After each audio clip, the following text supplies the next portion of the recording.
Hello and welcome to the Overlap Rugby podcast. This is number 15. Daragh, Shane, Hello. you know us all by now, I'm sure. Maybe, probably not. 20 of you do. 2 of whom are us.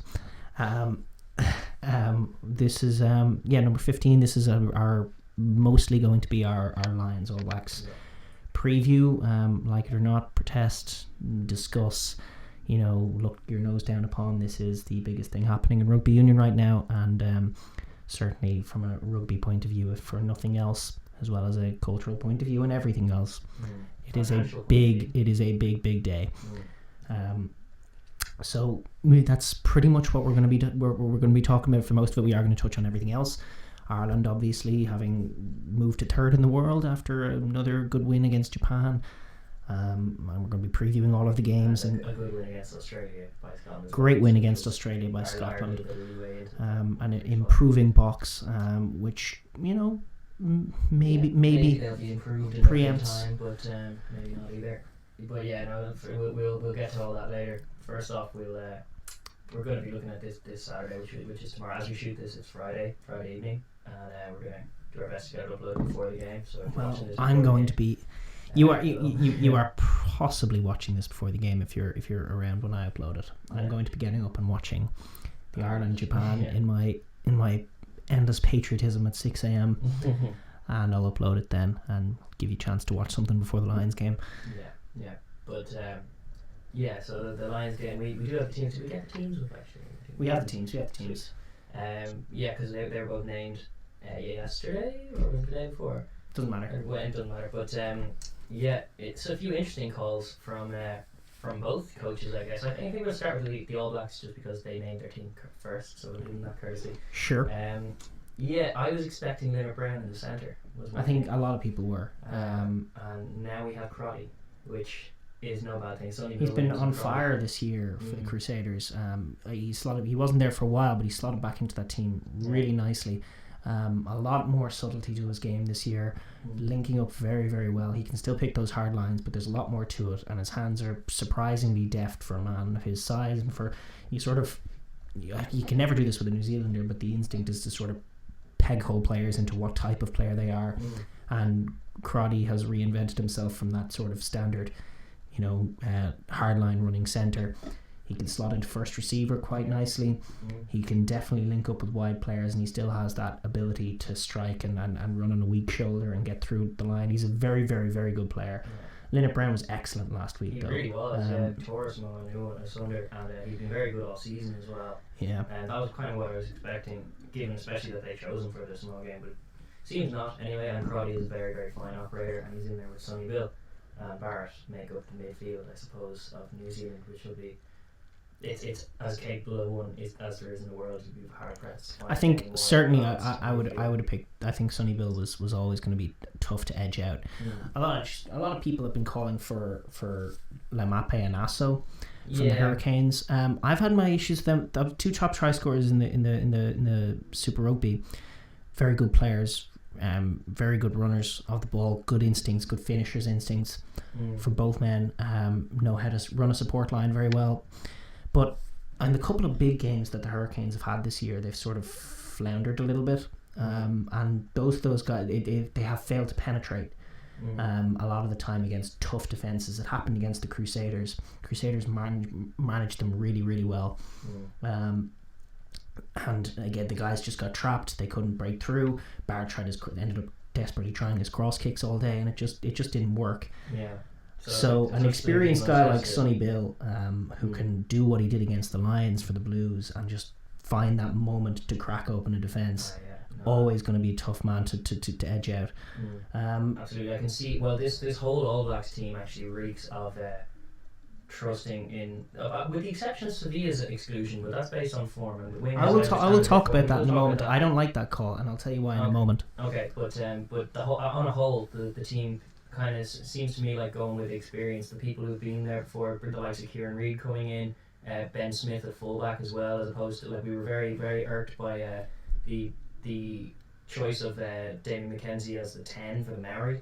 I thought he got. Yeah, we can talk about that. Yeah, it kind of tells into my point, because we were obviously at the start of the tour, we were optimistic about Damien McKenzie's chances and thinking maybe he can squeeze his way into an all black shirt. And if that was his final test, like, he was played out of position, very strange. Yeah, he didn't get a chance to have a go at them for the Chiefs because he was playing for the Maoris, and they picked him at 10, all day long, with a pack that was going backwards at 100 miles an hour with a bunch of players he'd never played with before. Yeah. And they shafted him. The coaching staff shafted him. They wouldn't even give. They would, like, the obvious decision at halftime, and we were saying it when they were still in the game, was to get Ihia West on, get some control in this back line that is floundering, and then move McKenzie back to fullback and allow him to be himself, allow him to naturally come onto the ball. Fullback, and all he seemed to be doing was kicking with his left leg. It was which you can do from left wing. Yes, it was very strange.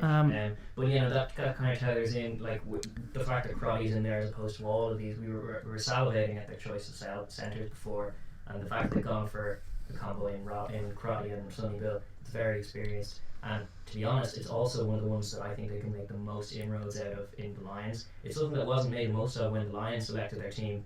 Like, they were talking about the back three and some exclusions there, but I feel the centres are very, very weak. I think that's where the Lions are very weak in defence, and where they made a few mistakes in who they've selected. And so picking experienced heads to target that will be very good. Another point you were making last night, actually, when we were discussing this, is if the Lions are going to be operating with that high press, which I imagine they'll be putting a lot of pressure on. If they're opting on some of their outside backs to be shooting, no better man in World Rugby than Ben Smith. Yes, for sure. To time that and spot that and be the man. You saw him do it all week, all match against Samoa. Just the intellect on a level of nobody I've seen since O'Driscoll. Just in terms of when to give the pass and when not to give the pass, and it's a real split second thing. But he will see a man in his eye and he'll just hold it, then give it, or just straight away give it, or straight away take the line on, exactly. But he isolates those decisions, those split second decisions that you see so few other players do with accuracy, and he does it in a split second, and he gives the ball at the exact right time, or he doesn't give the ball at the exact right time. He takes the line on at the exact right time. So if you have Jonathan Davis coming out of the line, if he's going to be the leader of that line, Ben Smith could very well make a fool of him. I would say. So what the All Blacks, I would imagine, are going to do in terms of linking with the back play, because none of those are really traditional link men. They're punchers, Crotty and Sonny Bill. They're trying to find holes in the middle. But in terms of linking to that outside, you've got Barrett and you've got Ben Smith. And I imagine Crotty at 13 is kind of the tether between the two on occasion. But I imagine they're probably going to be using Ben Smith in that role. This is why we suggested that he might play in 13, but you can always mess with that. That's true. So what's actually going to be in those wide channels, in that sort of 15 meter space, in terms of the All Blacks attack, is going to be probably Kieran Reid and a winger, or Jerome Pino and a winger, and there's no better man to have in that third out position than Ben Smith, who's just in line with the shooter. That he's the man the shooter wants to stop, otherwise there's trouble. Absolutely. And when Ben Smith's in that situation, facing anyone, whether it's Elliot Daly or Anthony Watson or Jonathan Davis, I actually don't think any of those guys are superb defenders. I think Ben Smith could have a field day out there. That's one of the areas they'll be looking to target. I think they'll 100% be targeting that as well, because it's a tried and true system. Sure, Warren Ball is well patented at this stage, and we know the defence is different though. The defence is just a standard Andy Farrell. It's actually Andy Farrell's blitz, and I'm sure the All Blacks would have seen that the little chip kicks over the top are not working because the Scrumhalf is covering across, and whether it has been Reece Webb or whether it's been Conor Murray or whether it's been Laidlaw, they've all been there, been covered. So stop doing it. That's what happened. That's what happened. Sapawanga. When the Highlanders were playing, Marty Banks came on. We shot this actually our last episode before the Highlanders game. But with Sapawanga, was really getting lost on the pitch. And Damien McKenzie as well was kicking a lot of ball in that game. I think he was shafted though, as I said, by being put in that position. He should have had to go at fullback, shown what he could do. But Sapawanga got really caught out by that Lions blitz, and he was trying all these little kicks that usually work. And actually one of the talking points that came out of the Highlanders game was because of it set up one of the tries, or perhaps one of the line breaks, I think it was one of the tries, was that the little grubber kick did work Yeah, in behind, in the wide channels. That's an interesting way of viewing that game. Yeah, because there was... A lot of the time it did not. A lot of the time it didn't. A lot of the It's time those little more kicks... dangerous. The instinct of a lot of New Zealand Super Rugby out-halves this year in the face of a blitz has been to drop it onto the toe, because there's usually a bit of space in behind. But actually, one of the teams that it hasn't been working against is the Crusaders. Yeah. The Crusaders had this really good shooter defense, kind of like a Leinster's. It wasn't quite as intense. This is what I like. It was it was like they didn't come up quite as quick. They gave themselves a bit of space to retreat as well, and they have more covering. But in those derby games, like I was talking about, for the Hurricanes, for the Chiefs, for those games, they came out of the line really nicely, and they shut off the outside really, really well with good shooter systems. And a lot of the times, especially against the Hurricanes, Bowden Barrett resorted to that crossfield kick that had been working so well, but they did manage really well with their wingers and their scrum half to resource those wide channels, and the Hurricanes got no purchase. Now, what was interesting, and what was a real pity about the Chiefs that I kind of saw this week, was that when the Chiefs played the Crusaders, they were the only team this season to actually figure them out. That defence, really, once it got flowing. I mean, maybe at the start of the season, one or two teams got a few tries in, but the Chiefs, against the fully fledged great Crusaders defence, worked those inside angles really, really well. So around the breakdown area, coming in with 3, 4, 5 runners off Cruden's inside shoulder. Cruden was managing it really well, and so was Damien McKenzie from first receiver.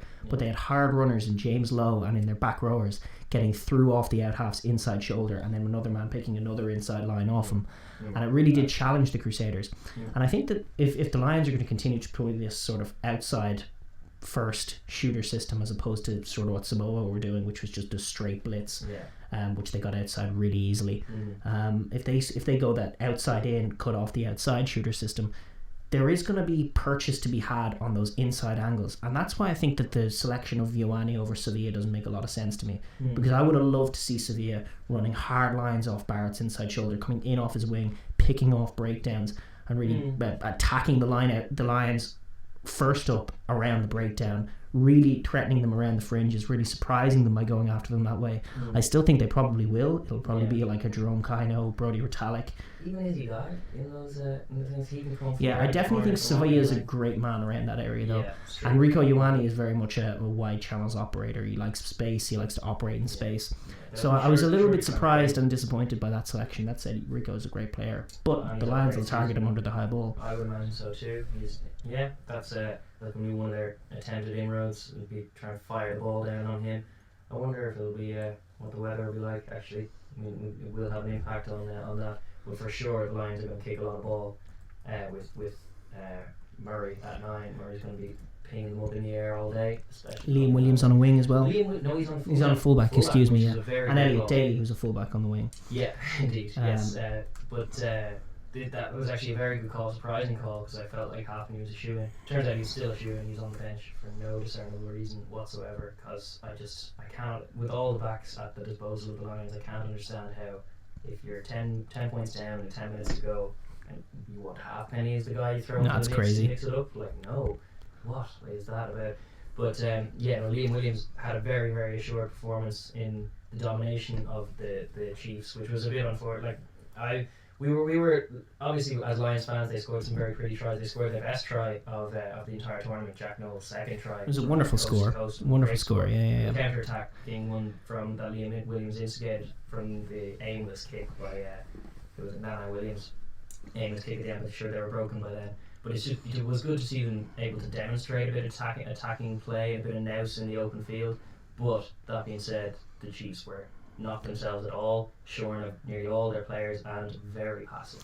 Yeah, I was like, they were shorn of all their players, and like it was double shorn because the Maoris had played on Saturday. So like a Chiefs team deprived of they were missing just about everybody. Yeah. But the Chiefs as a team have a really great tradition in recent times of being up for those big games, and they've really put it up to teams in big games. The last podcast we were on, you were predicting Chiefs, but it was literally the timing of it. And it was, but I mean, a Chiefs team that was pretty deprived last year put Wales to the sword. Put them to the sword. Even at deprived, they still had Cruden at 10. They didn't have Cruden at 10. No, not in that game. No, I think it was Stephen Donald. No, It wasn't I don't think Cruden. so. It wasn't Cruden. It was an. It was not an All Black. There were no All Blacks in it. I wasn't even Mackenzie was playing. I don't think. James Lowe would have been, but it was. No. But they put them to the sword in that game on a Tuesday. But they even as a team they tend to show up for those big games. So to see them be just as passive as they were, even coach wise, you look at Dave Rennie, really smart guy. Dave Rennie is a coach I rate a lot, and I thought he got that wrong. It was really weird. It was very aimless, very but the direct. defensive line was what got me. Like it doesn't matter how good you are, you got to shoot and you got to attack and you got to, especially when you're the worst side, you got to be about pressure. And they weren't committing to the breakdown. And they weren't pressing up. So they were flat line with no breakdown commitment. So really it was waiting for the Lions to make errors. And the Lions, just like any Gatling team, they love to run at you. And they ran at them, and the Chiefs didn't do anything to stop them, and eventually they broke down. Well, it's one of the philosophical differences between these two teams, the All Blacks and the Lions, in that like the Lions have been criticised, and I'm one of them who's criticising them, is that they're just struggling to find tries in the multi-phase. And like it was good to see them score off counter-attack against the things, because we want to, like we've talked about this before, if you want to be a winning team, you want to be a world-class team, you need to have multiple methods of scoring. You can't just get 90% of your scores off line-out mauls from 5 out, because that's never going to win big clutch games. So we're looking with these group of Lions players, is like, how are the tries going to come? Where are they going to come from? I'm pretty confident in their ability to maul, pretty confident in their ability to scrummage now, and maybe attack off that. But they're still, it's a very much an ethos thing, where with New Zealand, you get the sense that 1 to 15, they understand that as soon as there's a phase, as soon as the ball comes out of a ruck, there is a try there somewhere on the field to be scored. Even if you don't score at that phase, there is some pass somewhere that will yield a try. There seems to be no understanding of that concept in the Lions, in Warren Gatland's coached Lions, even though I'm sure a lot of players play with clubs who have that ethos, because there are loads of teams now adopting that up in the Northern Hemisphere, where you're looking for the killer pass. Every phase you should be looking for what the killer pass is, and to be fair to Owen Farrell, he has been doing that this season. He is at 10. For sure. He's been picking the right pass each time, and he's the only one. We did see little hints of Saracens squeaking into the Lions on Tuesday for the first time, which like I didn't expect, but I thought like the rational thing for the Lions to do, not the patriotic thing, which I would say, which is be like Leinster and pick all the Leinster players and all the, but the rational thing for the Lions to do would be to play like Saracens, because the All Blacks haven't really faced a Saracens. Nobody's faced a Saracens. They're a new breed of hybrid rugby, and it's kind of cool. But that screenplay that sets up a lot of what they do started to come into what the Lions were doing just towards the back end of that game against the Chiefs, and maybe that's an inkling of things to come. But again, there were much more intelligent backs on that field. There was no pressure put on them as well. They're basically running at traffic cones, which is the thing, and they still only found 3 tries. But but they were also playing with a backline that was actually just by circumstance rather than by design, was a really smart backline full of proper ball players, none of whom are, apart from Elliot Daly or Liam Williams, to be fair, are in the test team. So Liam Williams at fullback is a positive step, though. That's a footballer there who can actually orchestrate things in a counter attack, whereas just Lee Halfpenny isn't that. So I'm pretty excited about that. There'll be a little bit of telepathy. It's really just the centres. The centres are the ones that I think, and they're the ones who've gotten the least criticism. Like everyone's talking about Alwyn Jones over Itoje, which obvious outrage. I mean, obvious ridiculousness. I mean, you may as well have made him captain. Where I'm like, what's he doing in the team? It's absurd. He has not been good on this tour. He's floundering. Slow. He's slow. He's missing tackles. He's not putting in anywhere near the same kind of disruptive work that like this is what he pioneered himself on, is that disruptive work. But Maro Itoje has been all over the park. Even Courtney Laws, in the last game he was in, was super impressive. Super impressive. And of all, I would probably rate Henderson's last performance above what we've seen from Alan Wynne. I wouldn't. I'm very disappointed in Henderson. Well, he shouldn't be picked anyway. It should be Donegal Ryan. That's true. And he'd be a fine choice either. But it's like, you just think he's lining up against Brody, which we haven't touched on, is that like you were sort of paying lip service to the scrum of the Lions, which has been obviously really good against the Crusaders. But like the point that I'm making is like that actually one of the areas where the depth isn't as profound in New Zealand rugby possibly is that type 5 area, especially the front row. But the All Black front row and the All Black second row in particular, obviously, are really, really tough. So this idea that the Lions have, which they've been doing to Super Rugby packs to an extent, the diminished Super Rugby packs, they're just going to bully them, they're just going to roll over them. Like, a lot of these guys haven't played the All Blacks yet. Brodie Rotalick hasn't had a go yet. You know, Cody Taylor has. Did Cody Taylor play for the Crusaders? Possibly, but Joe Moody definitely hasn't. I thought he did. No, Moody I thought was playing that Crusader game. Was he? I think so. Okay. For certain it was like Kieran Reid obviously hasn't. But Jerome Kino is another guy who's been waiting in the wings. Sam Cane, interesting selection over Artie Sevilla, but I don't mind it. Artie on the bench. I think they see the value of having Sam Cane starting in those. Yeah. Like they know. But Kieran Reid again, another man waiting in the wings. That whole pack super tough. And Mako Vunipola has been hot and cold, and is as a player hot and cold as far as scrummaging goes.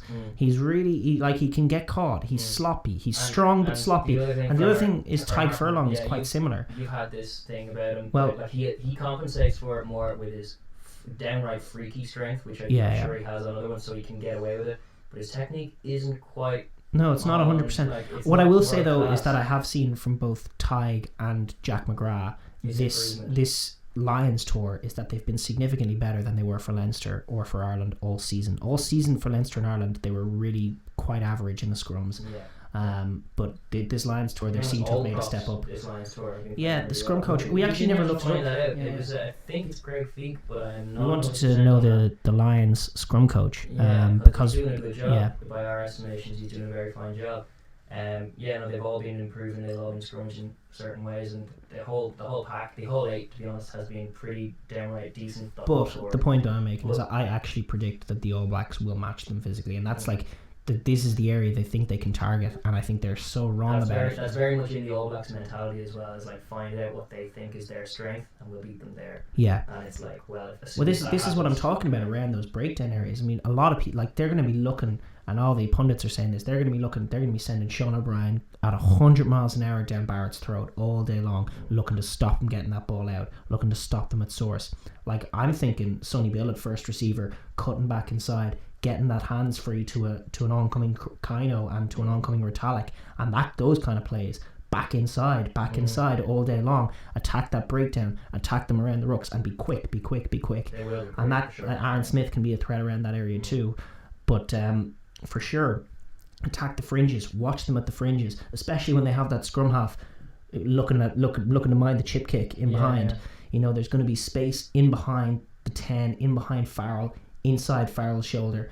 That it's quite possible that they'll attack around the fringes. They'll try and be quick, and they'll try and get clever little offloads with 3-4 players coming in on the short lines. That's when they'll be looking for. Yeah, but even all they even need to do is once they can get the offloads, they can sure get a line break. But all they need to do is get the lines to panic a little bit, get them to 10, and then curb that blitz before it happens, and then you can go and look for the space. Yeah, but I think look to them to do that. Look to them to try and out muscle. Look to them to target weak shoulders of any scrum and any line out will be fascinating. But look at them to target Alan Wynne Jones's weak shoulder. When Alan Wynne Jones is lined up around that breakdown, look for Kino to just be shaping for that move, that little screenplay that everyone does with the second row pop, and look for him to just attack the inside shoulder, and all of a sudden I predict you're going to see them getting over the gain line, much like the Lions have been doing in recent weeks. You're going to see them get over the gain line, and then once the line is fractured, they'll attack. That's when we're in serious danger, because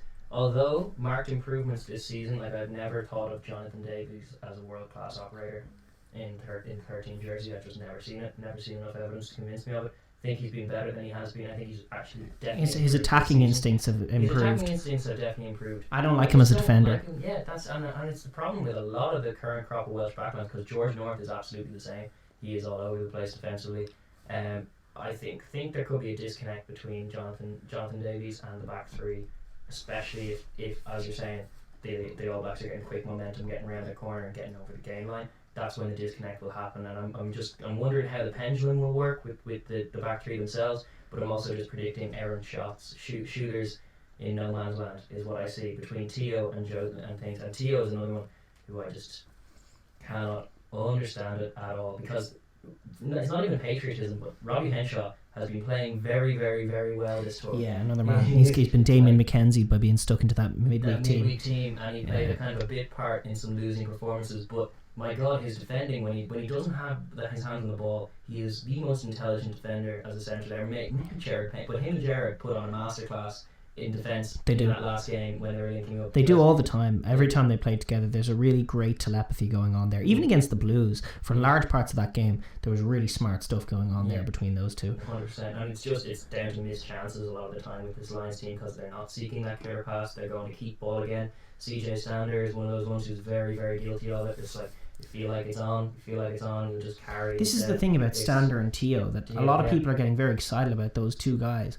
And if you watch them, the eyes are never up from either of those two guys. Yeah. It's a little excusable from Stander because he's a number 8. But from Teo at 12, everyone's talking, oh, he's been that impressive.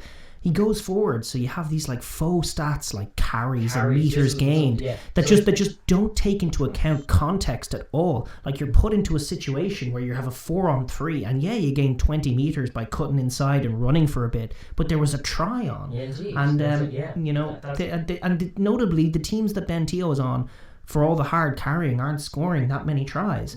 He's cutting off good players and good instincts and good chances, and every time he takes it up. So every time he's going to shape to give that pass and take it up. And the only time he's going to get it away is if he can get his hands free after the contact, because that's what he's looking for.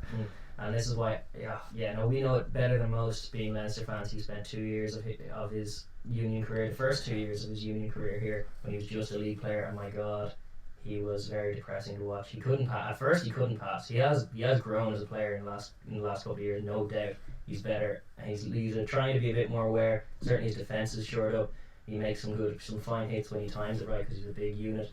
But like, he's just where backline moves go to die. Especially because we were playing with 13, which was even worse. It's a kind of a monster trope of having a kind of player like that in that channel, where it gets to him and there's space on the outside and he'll cut back and ruin it all the momentum. But then did the faux stats pop up? Because Ben Teo is one of the more popular selections. Like a lot of people have just been like, oh yeah, it's on. Like I said in April that he was going to pick Ben Teo on his test team when Ben Teo popped up on the Lions squad. I was like, oh yeah, and everyone at the time was talking Sexton Farrell. I think you can find a clip of me saying this somewhere. We did. Saying no, he's not going to go for the 2 distributors. You can pop that dream away. It's going to be Ben Teo at 12. His new Jamie Roberts. And again, like Jamie Roberts, he's getting compliments for butchering chances because in the stats that butchered chance goes down as a carry for 8 meters. Yeah. And you're like, oh, he made 8 meters there. Fair enough. Or did he lose a try? 7 points gone is what we're looking at. Yeah. And it's very painful, and it happens a lot with like. But like, especially when you have a team with so much talent like the Lions. Like Ben Teo wasn't carrying a small team here. He's got to link up and be aware of the fact that on his outside are dangerous guys. Not Ben Teo, Elliot Daly, Liam Williams, Anthony Watson. That's the back 3 that's going to play. But there's more obviously in those outside channels. There's classy players, the best of the best in Britain and Ireland, and that to be depriving them of ball exactly into some New Zealand bodies. It's a recipe for disaster, to be honest. I can see him getting swarmed and swallowed up, maybe even choke tackled. Do you know what? Possibly. I would not be surprised. Those two big centres. In the first half, Sonny Bill wrap them up and choke tackle, scrum all backs. That kind of way. Like, it's something that I actually made the point, Joe, before. It's about the way each side of the equator looks at the game, and it's reflected in our media coverage. Like, we have Sky Sports coverage for the games. That's Sky Sports UK for any New Zealand fans. Yes, well, okay, yeah, the Sky Sports up this neck of the woods with their coverage and their commentators. But like, I love seeing the highlights packages that the All Blacks put out, so I can hear what the boys were saying, because they actually know their shit. Whereas like, a lot of times, this is it when you see a Teo carry. This is the distinction with differences in the Northern Hemisphere. They'll be going like, Teo carries really strongly there, takes 3 of them to bring him down. Whereas in Southern Hemisphere, it's like, Teo, maybe had numbers out there. Exactly. And it's like, it speaks to a lack of understanding of what you're trying to do with the ball. And that seems to be rampant throughout this. Like, there's an over patience. There's too much patience and ponderousness to any Warren Gatland team, to be honest. It's just focused on keeping the ball and slowly, deliberately moving forward through very intricate set plays and stuff, and it's not right. You need to be putting tempo on it. You need to be trusting your instincts out wide. You need to be playing a bit of heads up rugby. And the Lions in every game so far have dominated possession. In every game so far. And that may not happen this game. Yeah, exactly. Matched. So they've been playing club level packs. and now they're going to play the All Blacks pack, and like people pretending it's the same, pretending like they're building nicely by getting these wins. I really don't see that, because I think that they're possibly going to be really, really surprised by the challenge that meets them up front. The All Blacks pack surprises you. That's what they did to Ireland. After Ireland out-muscled them, they came to Dublin and absolutely out-muscled Ireland, but they didn't play their game. It wasn't a case of Ireland sort of reverting to type and coughing up turnovers and then scoring turnover tries and look, it's 42-10, you know. No, it was a really tight physical game, and they edged us in every area. Retallick and Whitelock came back, having been missing, and they really did a job. And that's what they can do when the task is put to them. When they're like, okay, you want to play this way, we're actually better than you. You know. That's what it's all about for the All Blacks. They have to be the best at this game because they take it the most seriously and the most properly, and they've innovated and pioneered throughout. And sure, we were actually. We ended up watching a documentary the other night. It was the 2001 Lions. It was behind the scenes on the 2001 Lions that lost on their trip to it really Australia. Wasn't a tour that either of us knew anything about. No, we were too young. I think I would have been 5 and you would have been 7. Something like that. Something like that. That's right. So that that might age some of you out there. 2001 is pretty recent, I know, but well, we were not. I do certainly remember Bob's try, and I remember a few of the touch. I've seen some of the classic touches of chip and chase in the second test and all that. But we only knew it in the context of great tour for Brian O'Driscoll. And Rog getting curbed as well by an absolute scumbag in the Wired House. That was madness. That was madness. Still the craziest thing I've ever seen. But that tour, it was Graham Henry. Graham Henry, the coach. Henry was head coach, and Donal Lenihan, who a lot of you may not have heard of, he's a pundit and a personality on RTE, our more local coverage, our domestic coverage of rugby, and he is one of the worst of these. Like he's quite an old player. He used to play back in the 80s, I think it was, but his head is in the past, and he's not thinking in an innovative manner at all. And he was team manager. The other guy there was Andy Robinson. Andy Robinson, former England-Scotland coach of the successful Bulls. Yes, and he did show his lack of credentials. What was interesting was the dynamic of the coaches. That was really what we were watching it for. There was other aspects to it, like a Matt Dawson controversy and some of the players bantering and all that stuff. But what was interesting about it was the dynamic of the coaches and how they were interacting with players and how they were trying to think about the game.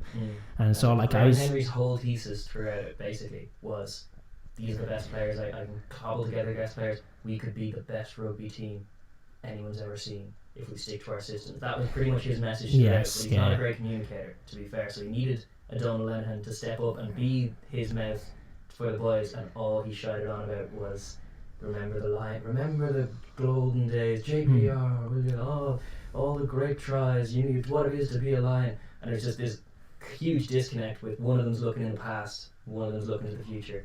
Which one's right? Clearly this one. Well, there's things like the forthcoming 17 years or 16 years of life have boded well for Graham Henry and not well for Andy Robinson and Donal Lenihan.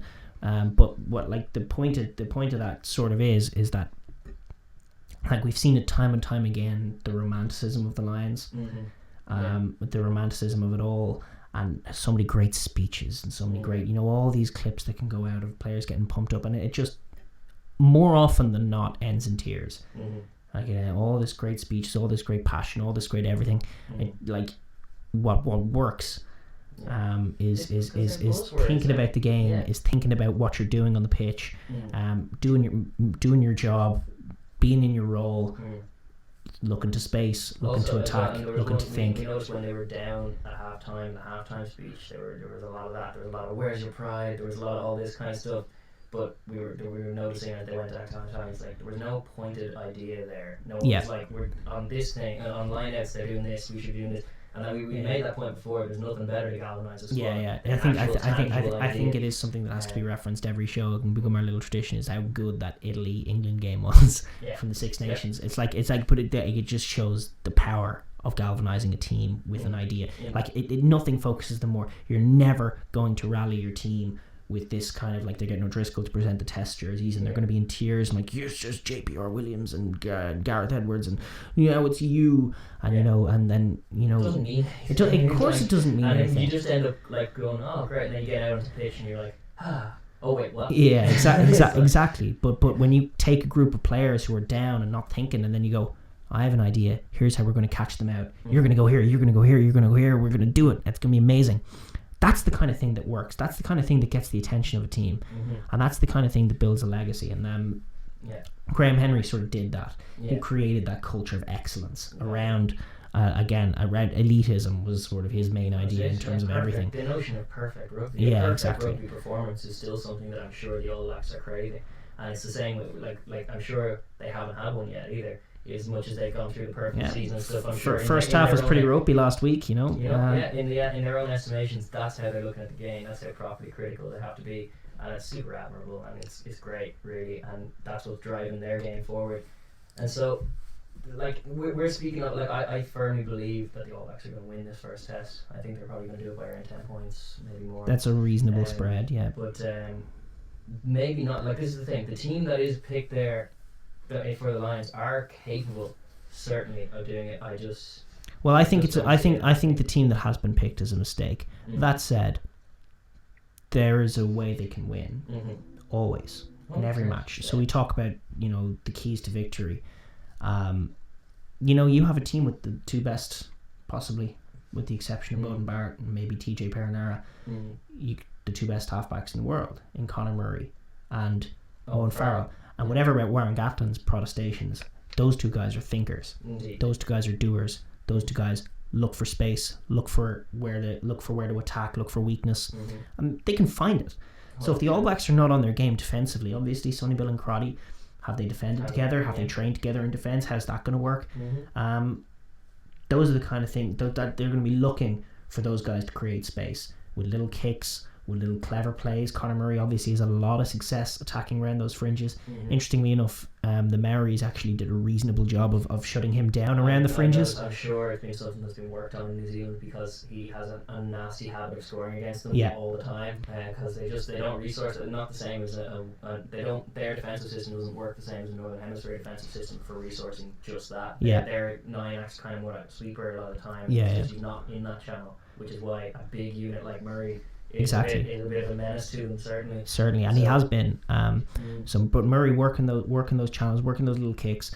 Farrell the same, thinking like he thinks when he plays for Saracens, which is like really smooth, really critical, always picks the right pass. There's a nice flowy pace. It's less intense than the All Blacks when they're firing around, but the Saracens thing, like when they get into gear, there's a nice flowy tempo to it. It's snappy but then like it's like effortless from Farrell. He's picking the right option every time. He has a runner each side of his shoulder, and he knows which one to pick. He knows when to go wide.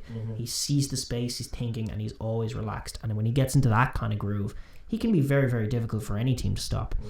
But the main thing, like again, if they are allowed to do that, the real problem with their attack is the centres. But if he can release Liam Williams and Anthony Watson, really Elliot Daly, really high quality operators, all three of them. But if he can do it, but the other hand, like the most likely way that they beat the All Blacks, being a Warren Ball team, is that they do bust them up. Is that they do physically overpower them. I don't think it'll happen. I think it's really unlikely with the All Blacks team that's been picked. I also think, and that's like something like in that you saying that they didn't pick him. He basically picked his go-to test team with a few exceptions before the tour, even like 6 weeks out from the tour. He knew, because he's always played the same way, and it is super naive to think that you can do that to the All Blacks. So that's what the All Blacks barely did it to Australia. It took him 3 tests to finally get there against Australia. They broke the back of Sekope Kepu. Or was it Ben Alexander? It might have been Ben Alexander in that 3rd test. But again, in those first 2 tests, it was bludgeon against average Wallaby team, and it came up coin toss. Now it's going to be bludgeon against high, efficient best team in world, All Blacks team. So I mean, it's possible to see what happened against Crusaders happen to New Zealand. It's possible. Like they could just beat strong. Like Tig could and Mako could get it right, and then the scrum could come. And then with the scrum coming in the rain, I just looked up the weather in Auckland. It's to be a little damp. It was a little damp last week for the All Blacks against Samoa. It didn't seem to slow them down, but it could, like, they could get those scrums going. All Blacks' hands could be slippery, and then scrum penalty, line out maul working. Farrell in the mood, Murray, his pack's going forward, it's working. Those are the circumstances. If they get that going, if they get into that groove, if the smashing and working, and they are getting through Sam Kane's in tackles, they are getting through Jerome Kino's, it's not impossible. I think they will be. It's not even that they'll as well. I expect them to not necessarily target the breakdown, but to be targeting specific breakdowns. They'll be not resourcing rooks that are dead rooks, but then desperately trying to get the ball when they feel there's a chance on. So I think Peter O'Mahony is a great asset. He's a good selection, and congratulations to him. Not that he's ever going to see this, but congratulations to him for being captain. He's awesome, and he's a really great personality and a really, really great disruptor. Which is the kind of thing that can. But in the line out, in the breakdown, all over the park, great at disrupting play. So again, that's the kind of guy you want in there. I actually think he will rise to the test, Peter O'Mahony. I reckon he'll steal one line out. Probably, yeah. Snake a line out because he's super good at that. And he's also his leap is just he only needs one lifter with him. Instant up off the ground. So there are great players on display. I'm fearful for Talupe and Sean O'Brien. For sure, I think the two of them are in for. Well, that's the kind of thing. If you look like we have talked before in the Six Nations coverage, we sort of talked about like indicators that the game is going a certain way, and you want to look for an indicator that the game is going the All Blacks way. Look in their first 10 minutes to see just a first runner, Sean O'Brien off Conor Murray off the breakdown. And look for him just to get curbed, just to get hammered backwards at 100 miles an hour by like a thirsty Jerome Kino. That's the game. I foresee that actually. I think Sean O'Brien, it's actually something like Warren Gatland has had a lot of success against Ireland when we've been doing that. We've been one-dimensional with our CJs. Because we've seen like a lot of people. Sorry to cut you off, but a lot of people love Sean O'Brien. And I like Sean. I love Sean O'Brien, but a lot of people think of him as like one of the best back rows in the world. But when you like live with him long enough as Leinster fans, we love him. We love his big game persona as well. But we've seen how you beat him. We've seen it happen a lot. What happened when a Sean O'Brien bad game is an interesting thing to watch as well. Because like he gets stifled, stopped behind the game line, and eventually he just disappears. He's one asset that he's added to his game. While he was playing 7 for us, covering for 7 a few seasons ago, he's now a very efficient jackler. For sure. Well. He's very hard to move over the ball, and he times it very well. And he's got some important steals for us. He won that Clermont game, the semi-final. 2012, He was the last play of the game, but like, when he's losing a game, it's often it's in the teams as well. Like Ireland are much more prone to leaning on him than Leinster are as well, because Ireland are much more prone to leaning on the one-out runners, and he's one of our go-to one-out runners, same as CJ Stander. But Warren will be doing that. Those one-out runners matter. Those yards that the stats pick up from TOs and O'Briens and Standers, they matter to Gatland, and if they aren't made, it can really stifle the team. It means there's nothing to be done. There's no doing, because they don't score tries until they've made a few yards in those channels. At least 3 or 4 carries that have made yards have to happen, and then they'll maybe go out wide and try and seek a try. They're very deliberate about everything that they do. It's not. I don't know. It's a clash of tempos as well. That's the tempo of the game will be interesting. First off, who gets their hands on the ball first? Who sets that tempo in the first 5-10 minutes?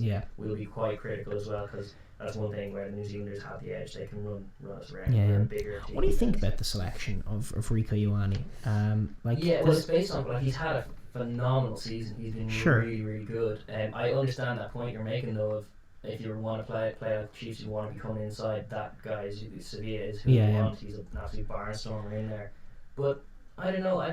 Murray Kinsella did an analysis when he was playing for the Blues of just like an interesting moment when they used a box kick against him and in the rain, and he dropped it, and it happened I think a couple of times. He dropped a couple of box kicks in that game. Like that's a thing a lot of the Lions will be doing is launching that ball down his throat. Well, maybe it's a dare. Sure. It's like you think I'm shit at this? Well, guess what? I'm not, and now I'm scoring tries. A lot of big players left out. Obviously, Leonard Brown gets the bench place. No Milner Scudder. No Sevilla, obviously. World Cup. There were 2 starting. Two starting for the World Cup. No need for them, it seems. No room for them, it seems. And we'll see what the second test leads as well. This is another thing, is that I feel like the All Blacks have a few teams in mind, whereas the Lions is very much midweek team versus test team, which I think historically has proven wrong, because there will be injuries and there will be people who need to slot in. There'll also need to be some changes of thought if this goes catastrophically wrong, which I can see happening. Like there are a few scenarios I see playing. There are a few ways this game can go. I can see All Blacks winning by 10 points. I can see the All Blacks winning by 30 points. I can see it maybe can see how in the rain Lions could squeeze to a 3-point maybe win. Sure. But definitely, if the system fails, there needs to be some shake-up going on. And I do actually also expect this is in classic Warren cards close to chest thing. He seems to have this rotten sense of satisfaction that he knows something you don't know. I always get that off him. I totally get that. But it has actually genuinely been bothering Steve Hansen. Like he has been like a little abrasive. I don't particularly like the media thing. But like Steve usually is just calm and fine. But he said he said a couple of things like but he said in after the All Blacks beat Samoa in his post-match presser, the quote that came out was like he keeps acting like he knows something, like he has some great cards to play or something, and he's running out of time. Was his point that he was making, and it sort of escalated from there. What I think that is that Sexton and Farrell have probably been practicing a few things on the paddock at 10 and 12 respectively, and I expect Sexton to come off the bench not as a swap for Farrell, but as maybe a swap for Teo. But it's a no-brainer, and they should have started the game with it. Yeah, that's the flip side. So watch for that to not work. Yeah. And also another, it's a genuine grievance now is like Sonny Bill opposite it. How do Farrell and Sexton between them, whoever's resourcing the 12 channel or the 10 channel, Sonny Bill crashing in between the two of them is going to make yards for the All Blacks too. So I don't know, like definitely from a point of view of positive play, this is it. Like what really got to us with Warren Gatland is that we're representing the negative side of what rugby should be. In this, like this is a spectacle for all rugby fans, and it's New Zealand, the beautiful, pretty, glorious execution and running rugby and beautiful instincts in open field versus the methodical, deliberate, muscular, slow, oftentimes dumb bludgeoning play of us. And I hate that we're the ones repping that side. I totally agree. Like it's not what I want to see, and we could have very easily had a tour where we brought Gary Ringrose for one, and brought or just picked the guys he brought to do more but the centres is a key one. Like Jonathan Joseph hasn't got a look in after one poor performance. And he hasn't played since. Because he was never going to be used because he was never in Warren's plan. And again, it's amazing. It's amazing how it's just been accepted by everyone. Like Teo and Davis. Like if you told people in March that was going to be the centre combination, and I told you that in March, and people would have said oh, come on, it's Sexton and Farrell and Joseph and Daly, and it's going to be amazing. And no, it's not. And it's like, and who knew? How could we have foreseen this? Yeah, it's garbage, and I totally agree with your point. Like I find it like the only reason you can be relaxed about it is because it's so probably not going to be close. Yeah. In reality, what this is a contest for the soul of the game. It's a team that is just ugly in everything that it does, and refusing to play rugby, refusing to attack, refusing to take the risks and the opportunities, versus a team that's just all of that just embodies it and loves it. And drives this culture of excellence, which really should be what the Lions is about. It's this idea of the best coming together and pushing each other to the next level, and it's just not. It's not. And the fact that this is the thing. The culture of excellence is New Zealand. That's where the pressure is for positions. That's where everything is that's going on. They're all you talk about Milner Scudder and Sevilla not being in over Ioane, and they're all just pushing each other, and none of that is happening in the Lions.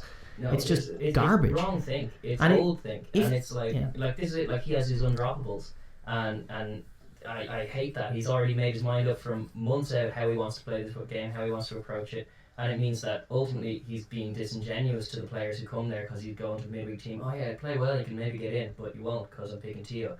And he's only picking Teo because he's not allowed to pick Roberts. Because there'd be riots in the streets. But ultimately, it could have been more. He's local, he may get a call up.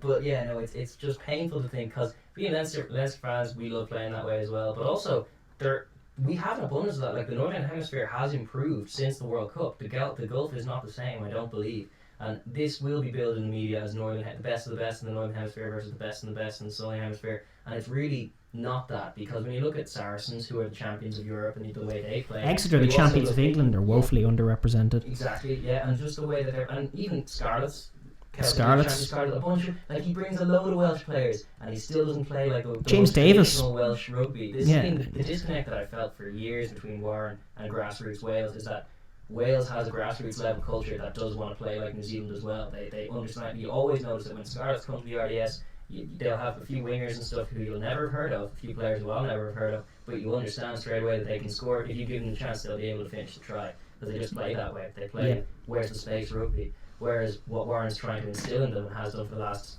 however many years, is this rigid structure, this slow tempo, deliberately slow tempo. You watch a lot of times Rhys Webb will not give fire at the quick ball. He'll wait, he'll gesture, and they'll all get set up in a lovely formation, and then it'll go out and it'll be crash, and they'll do it again, and it's oh my god, it vexes. Well, this is so the thing, much. is like this year has been a real, like, it started with the World Cup with the 4 Southern Hemisphere teams coming into the semi-finals, but this year has been a really great year in Europe for stepping forward, how we're thinking about the game. Scotland, another proponent of it. Scotland, a huge proponent of it in the Six Nations, and now beating Australia. Huge congrats to them.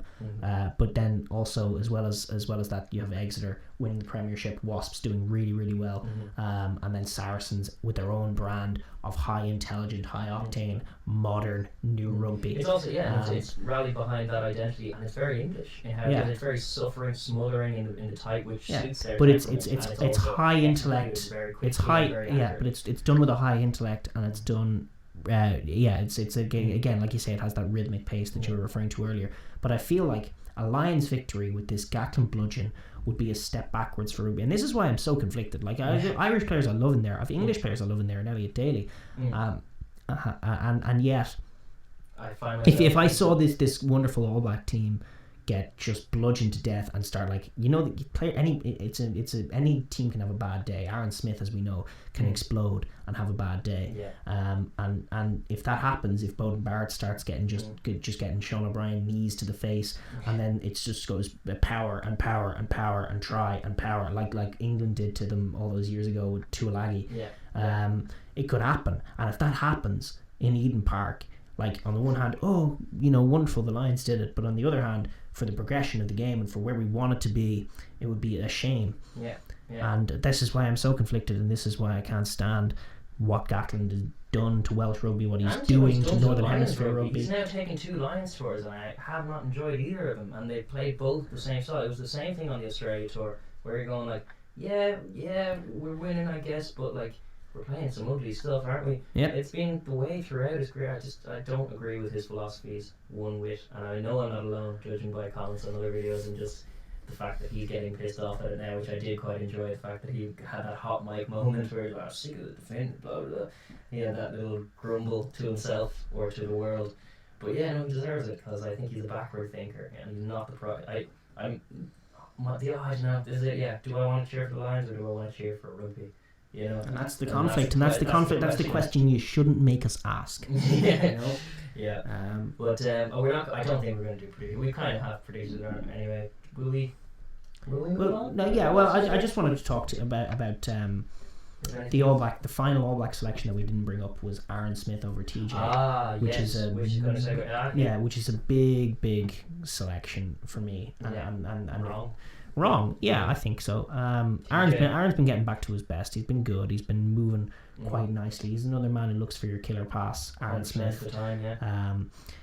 Like, he's bloody. You know what I was going to say? He was a really good telepathic, interesting, cool connection in attack with Waisaki Naholo, who's missing. That's interesting. We didn't talk about Waisaki. Where is Waisaki Naholo? Waisaki as well? He carried that Highlanders team to victory. You can easily make the case for picking Rico on form. Waisaki Naholo should have played over Rico Ioane. Jeez. She has Leonard Brown. Jeez. No. Do you know what? This is my thing. I think they have a test side 1, a test side 2, and a test side 3, and I think they're also kept him out of the Maori team though. He hasn't played since the Highlanders game. Okay. I think he will face this Lions team at some point, but it's just not going to be the first test. Okay. That's where I think their evolution, because New Zealand you always have to kind of puzzle onto what upper levels of things they're getting onto, and I'm pretty sure now in the thing with test series, you need to rotate your players. It's something that we learned desperately in the last World Cup, and Joe Schmidt's now focusing on bringing through more talent so that we have more of a depth of a squad who all are familiar. By the time you get to a World Cup, we have 2 15s that we can pick. But New Zealand reached that a decade ago. So now where do they go from there? And now I suppose in test series it's like mix and match, throw in a few other players, keep a few. That's really keeping cards close to your chest if you only bring out Wysaki for the third test and demolish them that way. Yeah. I don't know.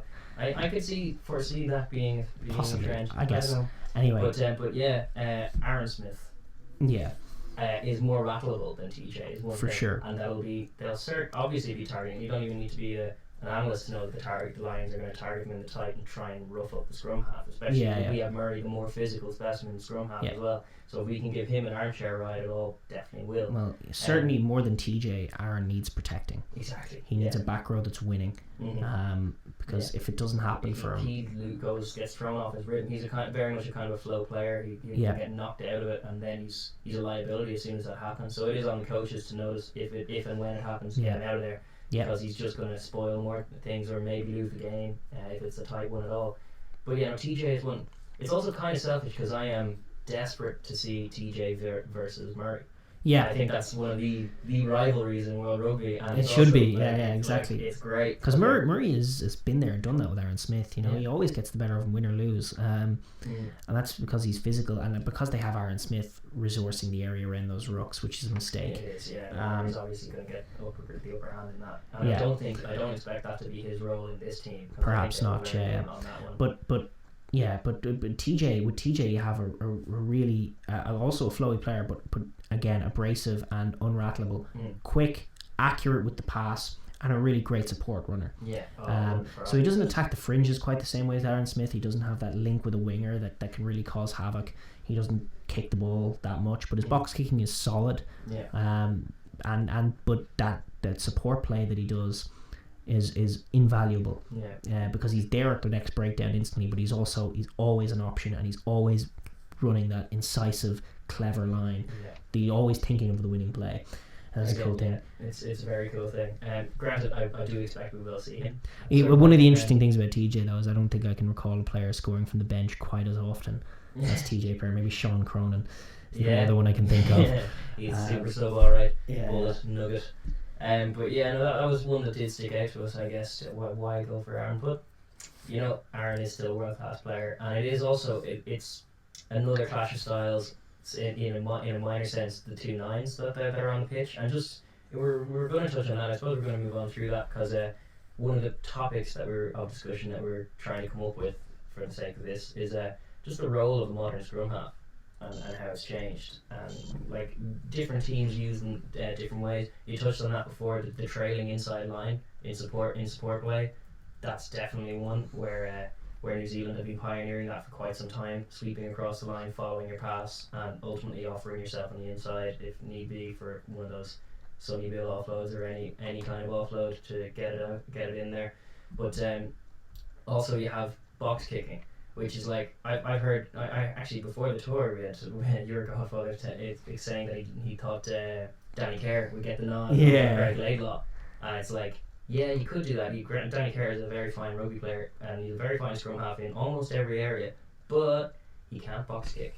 He really is poor and erratic with off the boot, and easily charged down as well. He doesn't give himself enough space, and so you just really can't pick him. In the modern game now, scrum half really does have to have a very consistent boot that you can rely on for an exit. Certainly from a northern hemisphere point of view. From a northern hemisphere point of view, like a scrum half really, in my mind, it sort of can reflect the spirit of your team. So you look at again, like you can't be the boot slow methodical team and have Danny Kerr as your scrum half, and like it's not necessarily true for other positions. I mean, you see all the time like this Lions team are going to be a bludgeon, but they do have Liam Williams at fullback. And it's often true of teams that even out halves can play out of position or out of tempo, but the scrum half really is a pivotal part of the team, and you can see like even with Leinster the way players change and things change with Luke McGrath or Gibson Park. So with Murray you're going to have, again, Murray is a thinker, he's not a bludgeon. But arguably the best in the world, but we'll maybe find out this year. But with Aaron Smith, it's for me too often he played in that really great Highlanders team that won Super Rugby. His kicking is on point. It is. It's actually really, really good, his kicking. He can do all kinds of crazy kicks. He can do all those great set plays. but it's just hectic is the word I would use to describe everything that happens in Aaron Smith's attack. He's not thinking, but he's quick and instinctive. Welcome back to the Overlap Rugby podcast. Sorry about that. Memory card ran out. Can't find the one that doesn't run out. 8 gigs, not enough. Yeah. So we were talking about the role of a scrum half. We were, and we got somewhere through. We were discussing the kicking, how we rate Aaron Smith's kicking game, sure. But you were talking about certain frenetic frenetic pace when he's purring. Here's the thing: the best scrum halves who can have to be able to deal with adversity. Yeah. So you look at TJ Pernara is good at that. Really good at that. Teeth in the face. Yeah, exactly. Similar to actually like Peter O'Mahony, the way he plays, he's so game. Yeah. Like as soon as he gets rattled, as soon as he gets hit early on or shook with a big hit from a back row, that's him switched on then. Exactly. Whereas with Aaron Smith, a lot of times that's him wilting, or the beginnings of him starting to crack. It's one of the most important. It's not pivotal that your scrum half be a part of your attack or your defence necessarily. Some teams have both. Some teams have neither. It's becoming more so though. I feel the covering. Yeah. But what is necessary is that he's that transition player. So your scrum half, he has to be a good communicator. He has to be talking. Yeah, talking. But everyone needs to understand what he's doing. He needs to communicate with the forwards. He needs to get the forwards in order. A scrum half as a pack leader is something I really like. Yeah. There's some beauty to it because a scrum half can see the game where a member of the pack can't. In a lot of scenarios, you look at the ball, you look at the scrum, you look at all those areas, breakdowns as well. Scrum half is seeing what the ref is seeing, and where a flanker in the middle of it is seeing the ball. Scrum half. If a scrum half is a good communicator, you can get your pack doing the right things, putting them in the right places, and a lot of scrum halves do that kind of stuff. Yeah, those are very traditional roles for him, so they refine. But he's also that transition player. I like the term halfback for a scrum half. Halfback in the Northern Hemisphere is used for the 9 and the 10, but I very much prefer the idea of the halfback as the scrum half.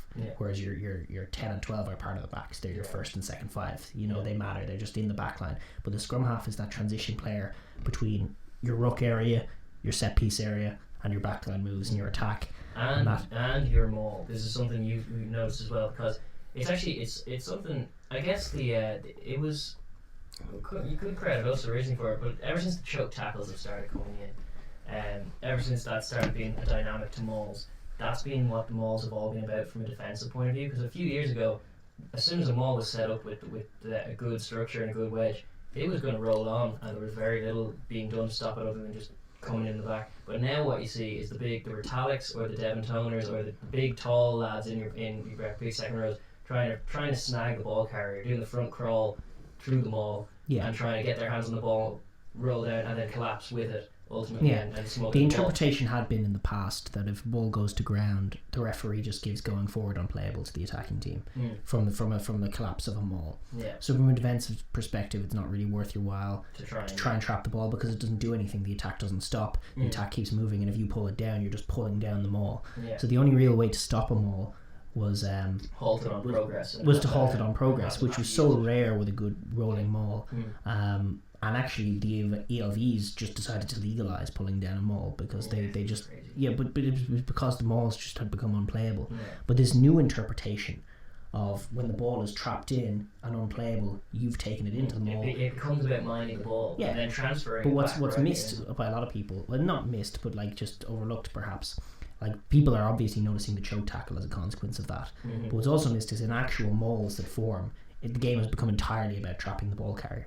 That's all that any team is ever doing. Like they're trying to stop it, but really the maul battle is a battle between forwards trying to snag the ball carrier. You see the boys with their heads up and thing. You'll have one set the second row with his team in possession. He's kind of playing hand fighting a bit with his opposing set number in the middle of it, who's trying to get over him and get his hands on the ball carrier. And that is a role that scrum halves have to play, be it as soon as a hand gets on, he swats it away. This is why it really vexes me when you see scrum halves who are talking to their out half throughout a maul or just lining up runners or something like that and just not watching the ball. You have to be doing that because as soon as the hands are got on it, that maul is going down in a second and it's done. There's a really great, and some scrum halves are good and some scrum halves are bad. It's a niche skill, like the 8 controlling the ball at the back of the scrum. Yes.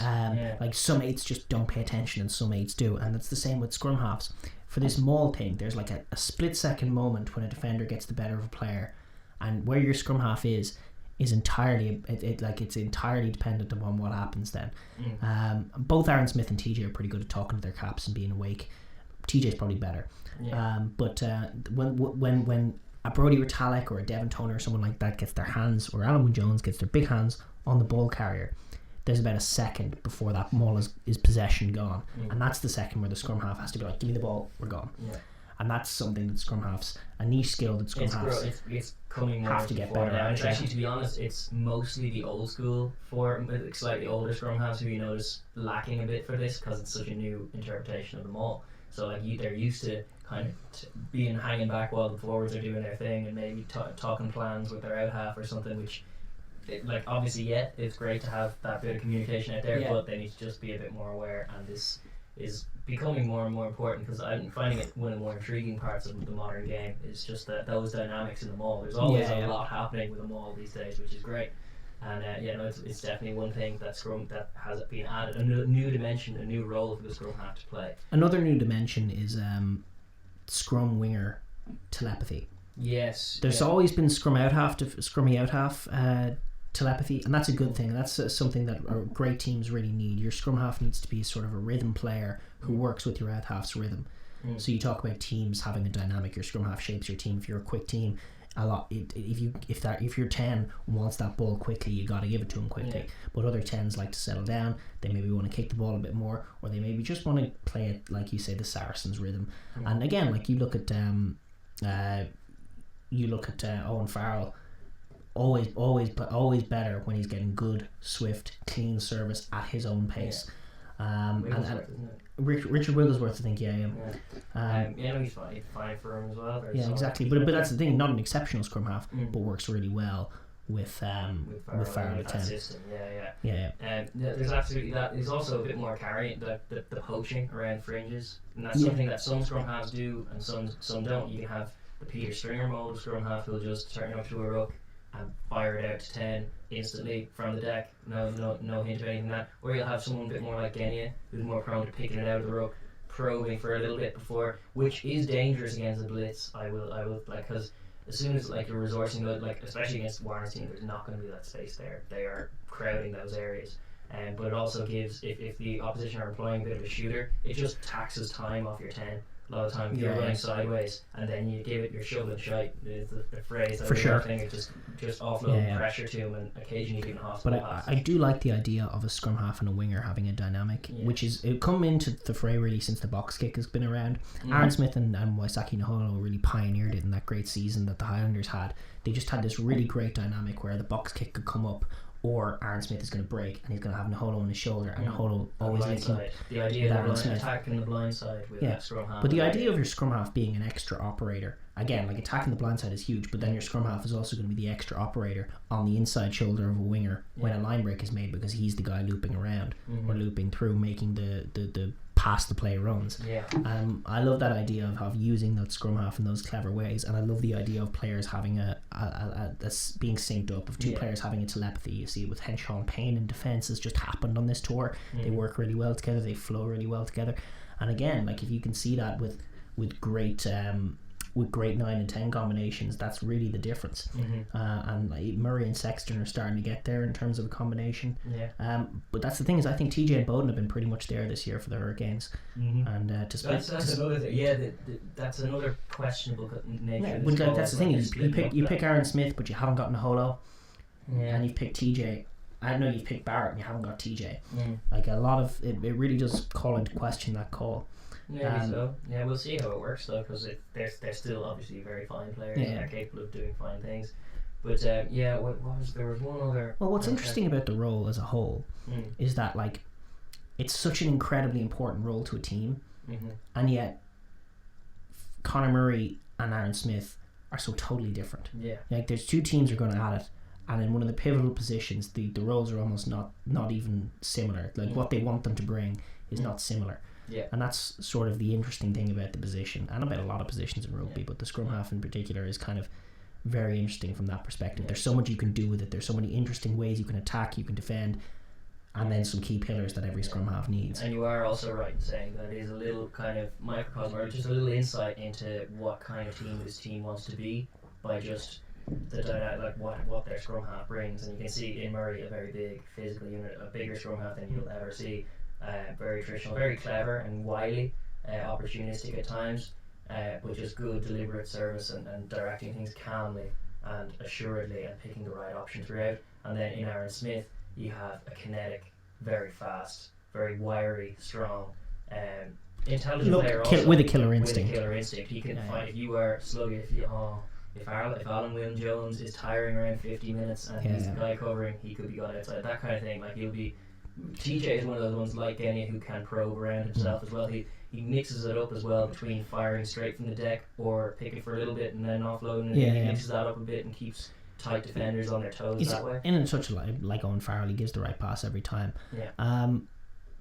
What's kind of cool in terms of how illustrating how it affects the team is like when you look at Conor Murray and Aaron Smith, it's like both of them can kill you, but they do it in very different ways. So you look at Aaron Smith's killer instinct, he's gonna catch you, just catch you drifting or losing your tempo for a second, and he's gonna go, and then you're gone and you're dead, and it's like a knife in the heart out of nowhere. But Conor Murray will kill you slowly and deliberately, and time again. He will work where the space is. He will outthink you. He will service his out half well, but he'll also break in those moments. He also has been getting 2 touches for Murray is a very good thing. 2 touches in a move where he loops off someone, gets the ball back, chips through. He's done that a very few times very, very effectively. Normally him getting 2 touches or running a good thing is enough to draw the winger in, and then he's very, very, very accurate with the boot. He's worked on it quite a lot, but I can't stress it enough just how very good it is. So he will when he's on point with those kicks, when he's on point with those slow deliberate plays, and when he's on point with those carries around the fringes, he's going to keep doing it and keep doing it and keep doing it, and he's going to wear you down in attack and can orchestrate by himself a really great attack. So it's a slightly different thing from what the danger is with Aaron Smith, but both men obviously world class players who can kill you. So absolutely. Cool. Obviously they do other things. There are very traditional aspects in there. Normally when the team doesn't have the ball, they're kind of operating either on the wings or covering the chip kicks, as they've been doing for the Lions this tour, covering in behind the defence, acting as kind of the sweeper. And normally, like we actually see it with Leinster, Luke McGrath is very good at making those last tackles. If teams get around you on the outside, scrum half usually the last up there with the fullback, trying to be the last covering defender. And a lot of times if they're getting into the corner, it's scrum half who has to stop them, which is not ideal. But obviously it's not ideal if they've got around you anyway. So you need your scrum half there to be the last line of defence as well. But yeah, pretty much that was one topic we actually had on our notes for last week. We didn't quite get to it, but it's just definitely something we've noticed changing, because there are a few modern shifts that are demanding more of these scrum halves. There are new skills they have to learn, new roles they have to take on. They still have to be doing all the traditional role aspects as well. It's a very fascinating position, and it is so seminal in every team. And if you're talking to Frenchmen, it's the petit général is the most important, and I kind of like the idea of them taking your kicks as well. I do too.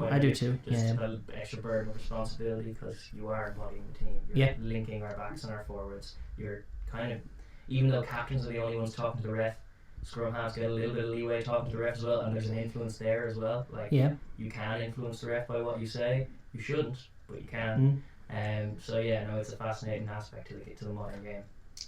We've been going conscious of the fact that we're over our normal a lot of time anyway, but we do have some other things to touch on. Obviously the Lions is the most important thing that's happening at the moment. If you're in any way rugby union fan, it's a big festival of rugby, and the All Blacks are playing tomorrow, so that's been our main focus. But there were other games that we missed, given that it was over a week ago that we recorded the last one. So first off, from a patriotic point of view, from an Irish point of view, we played Japan in the first of our tests, and second of our tests. We played first of our tests against Japan. First of our tests again, in that test series. I got you. And played very well. It seems. I only watched the extended highlights on YouTube. Didn't get. I got up and watched it. You got up and watched it. I was like a good Irish boy. I know. It was beyond me. It was out the night before. But it was. You have a patriotic duty to just stay up then till 6. Yeah, didn't happen. But it looked. Do you know what it was? looked so polished, as is so often the case with Japan, because they're super drilled and super on. I find that opponents as well can get into a rhythm of, like, there were very pretty tries from a lot of set pieces, very, very flowy, nice tries to watch from both as well, because we let them in towards the end, and like Japanese execution is something I do enjoy watching. It's often it's bizarre how they are like a head shorter. It's like when you watch Barcelona playing football and they're like a head shorter across the pitch than all of their opposition most of the time. Same thing with Japan. They're like player for player. It's just the height of the team as you're looking across. So like, whoa, they're tiny, but they're super fast. So it was kind of nervous about it because they're a tough team, and we just got through with the drum in the World Cup. But we started really well, and that seems to be a trend in games against Japan. If you can bully them in a few scrums early on, they can wilt and they can fade. Japanese very technical scrummagers, but they weren't ready for what Keane Healy was throwing their way. From an Irish perspective, like, we know a lot about this team. Obviously, third in the world now. Very pleased with that. It's actually the best we've ever got, I think, too. Did we never get second? I don't think we've ever been second in the world. Pretty confident in that, right? Yeah, we were. Check us on that. Any New Zealanders will probably know. No, exactly. So that even in those big years, the Box were always ahead of us. Although even though in our big years we did beat them, but then they were winning off year Tri-Nations, and like after, I suppose as close as we might have ever got would be after the autumn of 06. But even then, I don't think so. So yeah, we're as good as we've been there a few times, but we're as good as we've ever been. But what you look for from Ireland obviously is improvement from the Six Nations, and you have to take everything with a pinch of salt, because it's not the team that usually plays, and you know, it's against Japan, so like, it's all well and good to build from these tours, but it's only any use if you don't just revert to type as soon as a big game comes around. But with that addendum added to it, instincts are good. You know, offloads there, attacking the right way. Support lines were good, and even for one of the Conan tries, I liked the way Luke McGrath kind of chaperoned him in by just running and covering him the whole way there, being the wingman and not letting the covering defender anywhere near him. So little things like that. Just good support play was excellent after line breaks. It was something they'd worked on. Joe Schmidt, again, student of the game, has to be understanding that what has been happening hasn't been working. Also, I have to make a point, like, I have never rated Keith Earls. I think I've said so on this podcast before. I thought of him as only an okay. This is the thing, the reputation he has in Ireland is as a great finisher, whereas to me, like, a great finisher is like John Lomu or Julian Savia. Not even like some of those young players who in New Zealand who just always finish, who can do mad finishes and that kind of stuff. Earls is a pretty average finisher. Pretty decent finisher. We just don't, like, the layman, the only Six Nations fan in Ireland who doesn't watch any club games and all. He doesn't know what a great finisher is. To be honest, he doesn't know instinct for it.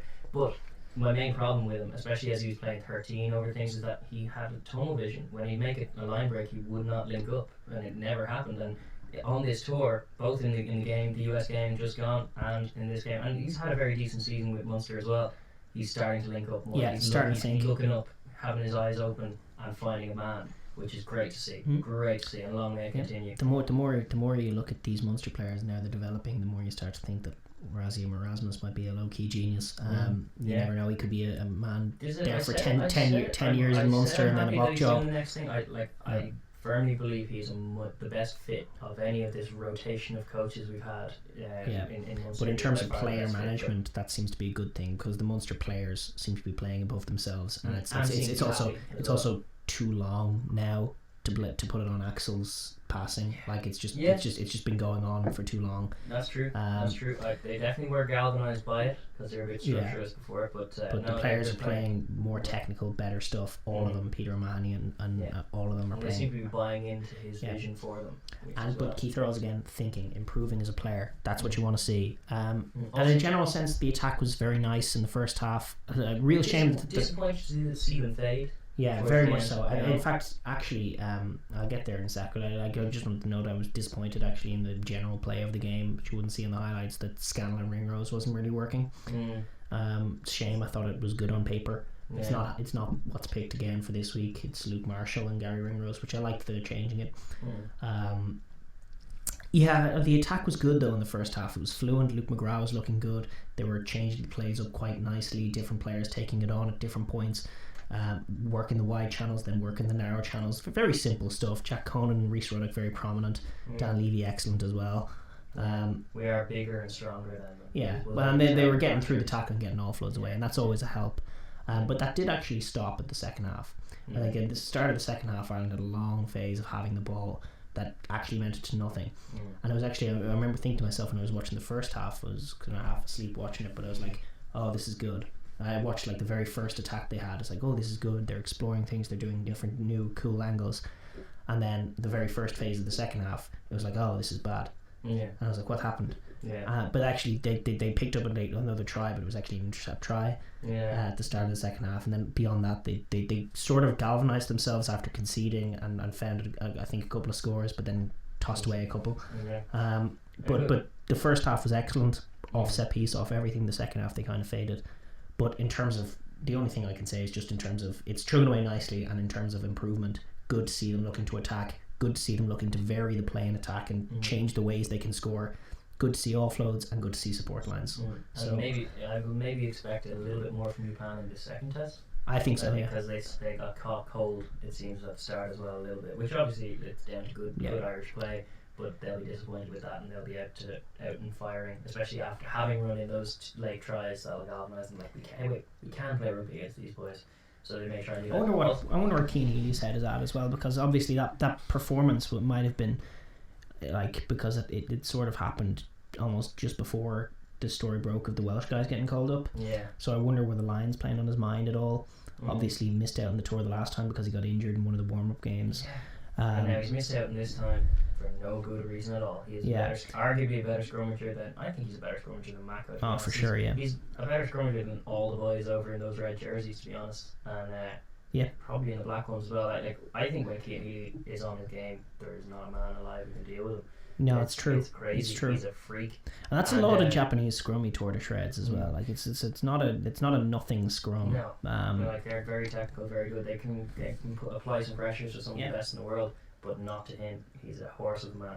And he's less dynamic than he was in the loose, but still a force to be reckoned with. He still draws eyes and bodies towards him just by the sheer caliber of a specimen. Yes, yeah. And he does try to keep. But I wonder if his headspace might be different this week. Maybe, one of the crutches of Cian Healy all his life has been the fact that his headspace is never like, it needs to be there for him to be there. It helps him an awful lot if he has Jamie Heaslip on the pitch with him. I agree, they're good mates, and Heaslip is a good influence, but he wasn't there last week. And no, true. Well, he just got it between his teeth and fancied shredding some Japanese scores, which I carried a lot as well. Yeah. Also, just going to touch on Big Dev, hits 50. Congrats to Big Dev.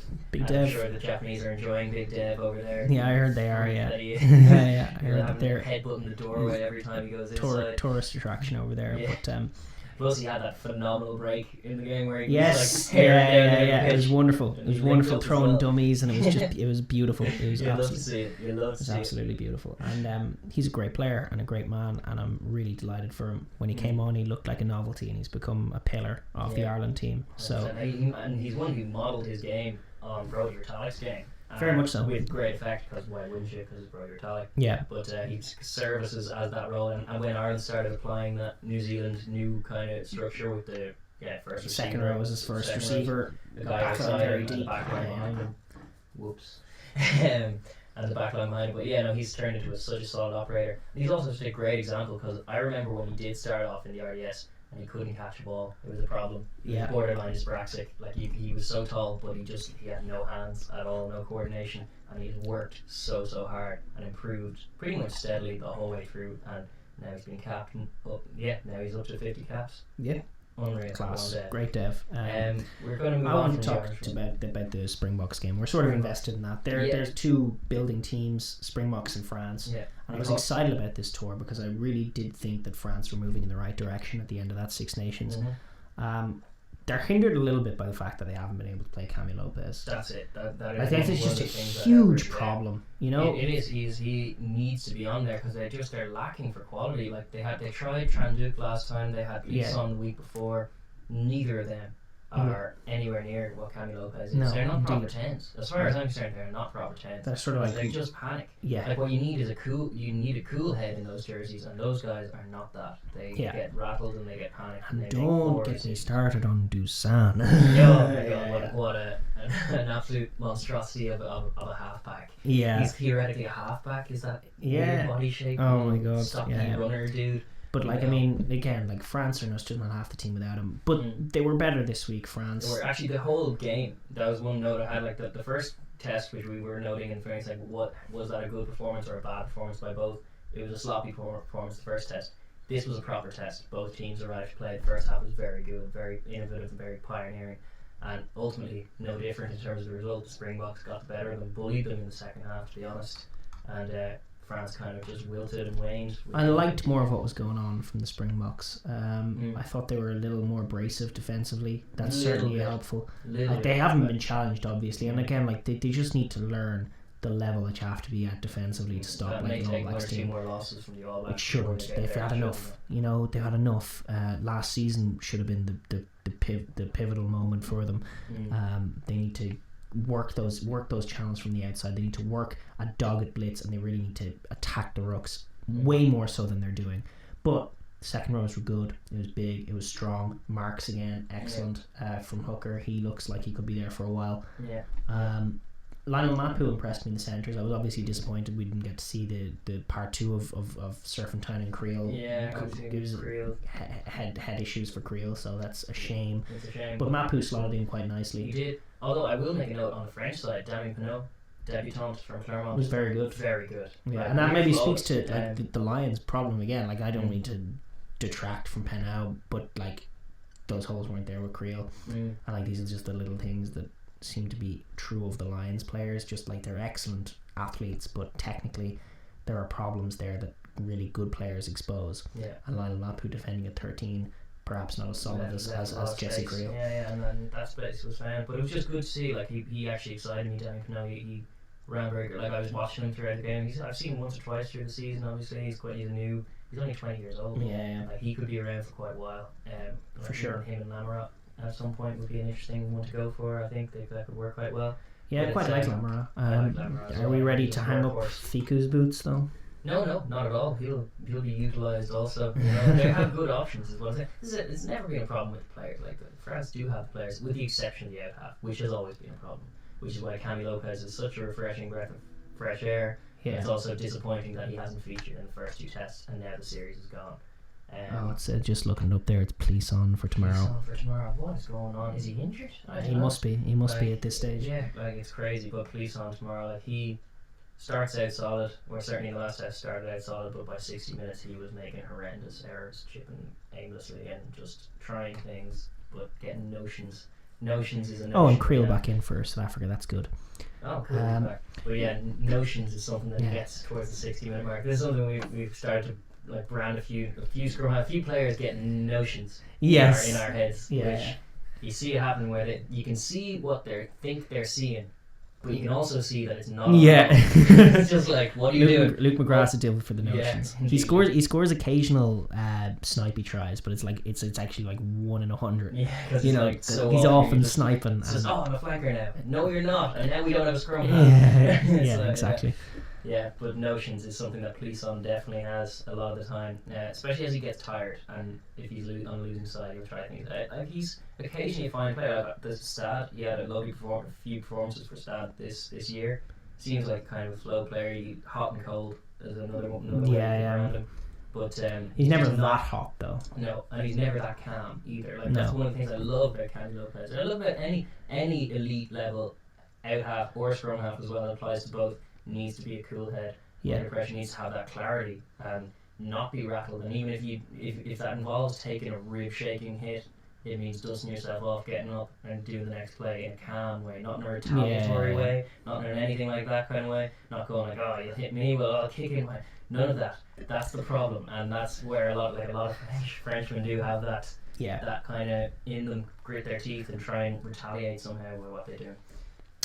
I'm trying to think back to that game. I just remember recalling how good Khaleesi was.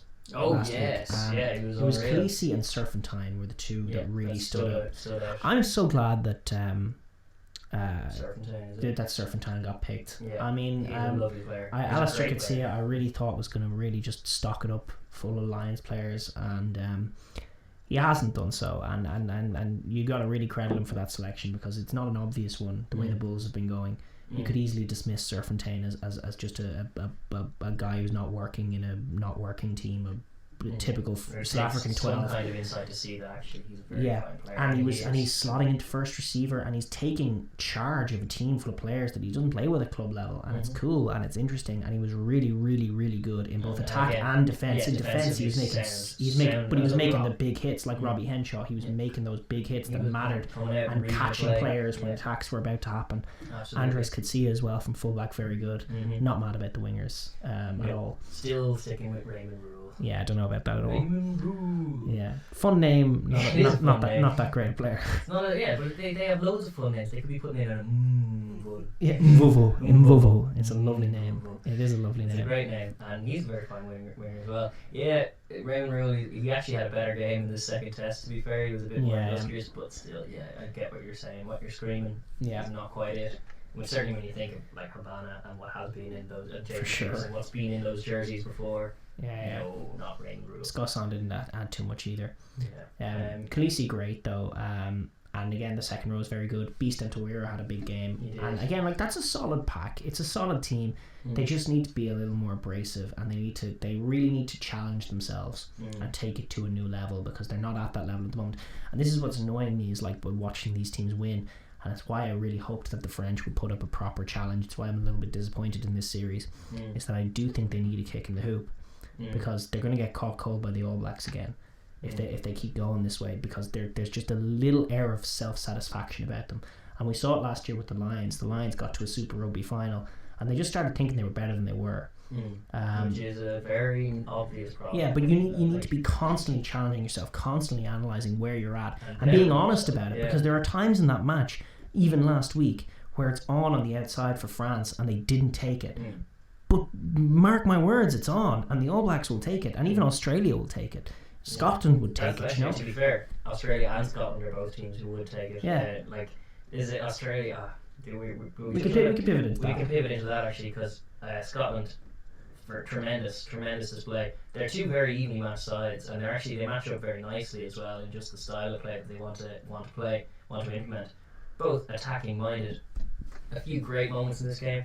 The best that to my mind, that is my favourite crossfield kick now, and I know as an Irishman, maybe not, because the context behind the Croke Park one with Shane Horgan rising above, that is obviously a very special moment, but that leap is something, and it was something the Aussie commentators were screaming, which I loved as well. It's like, that is what we've been waiting for years. Yes, yeah. So you bring him in from Aussie rules, and that's what he can do. And he hasn't really shown that yet, but my God, the height he got on it was never a chance. It was an extraordinary try. Crazy great. Also a great try for Scotland as well. Their counter punch, the whole game was punch counter punch, which is lovely about it. And it's very similar to what's going on with the Aussie conference this year. It's just like you watch an Australian team do some things right and some things wrong, put themselves in a tight game that they're in a position to win, and then ultimately the other team wins it. Conversely, Scotland started to win the tight games. A few years ago, always what they were building under former Clermont coach Joe Schmidt's buddy. Love him. Going blank again as well. God, that's not good. No, it isn't. New Zealand, Vern Cotter. Thank you. Yes. He's gone now. Vern Cotter, but I have a feeling now that Vern Cotter could be the Checa to Townsend Schmidt, in that, like, he has laid this groundwork of really great rugby and great instincts, and they just never could get over the line. They were getting closer and closer, and they could never get over the line. And now Townsend's come in, and they've obviously got this big win. They started getting the big wins in the Six Nations this year. But they're starting to find the winning score, crucially. The killer pass. And the killer pass is true, for sure. And for that try was a great try, but it was all instinct. It was coached, it was planned. They could exploit the wide channels, and then the players had the instincts and the ability to see where space was and finish it. Although what I will say is that, like, the pass that went to the winger shouldn't have gone to the winger. I think I screamed mid-match when I was watching. I was like, no, you butchered it. But then the winger cut in, and the two defenders ran into each other, and it was try time anyway. But just in terms of it, constantly analysing yourself for the sake of improvement. The fullback should have gone inside because there were all these numbers inside, and there was a try on inside, and he gave it to the winger instead and forced him to have to jump inside. Right. That said, great win, great try. But the other thing is that the balls, that's what I'm going to say, is like Scotland have balls, and those back rows, John Barkley and the boys, they're really, really, really great breakdown operators, and the Aussies, in the absence of David Pocock, can't handle them. They are lacking for a Pocock at the moment. They really are, but they're also just lacking for confidence, and they can't get it still. But technical things like resourcing rucks are really that's it was kind of comical. Like they kept attacking at the line, but it was like 4 or 5 times they would attack. Scotland would pitch. Scotland kick down the field. They attack. As soon as they get into the 22, penalty Scotland. And it's like, it's great work from Scotland, but at some point you're like, clear out, come man. on, boys, clear out. And that's been, you called that earlier in the season, going like, I don't know what it is with these, like, obviously the interest is waning. There's a lot of talk about Aussie rugby's future, and it does look a bit bleak at the moment. But it's one of the things, just the technical aspect to it. Like, they're doing a lot of things technically poorly, like clearing out. They're arriving late and they're arriving high, and like line-outs as well are going awry, line-out mauls, the transfers being dropped, loads of little coach-killing errors. And you can see Cheika's, obviously you can always see Cheika's frustration. He's great for that.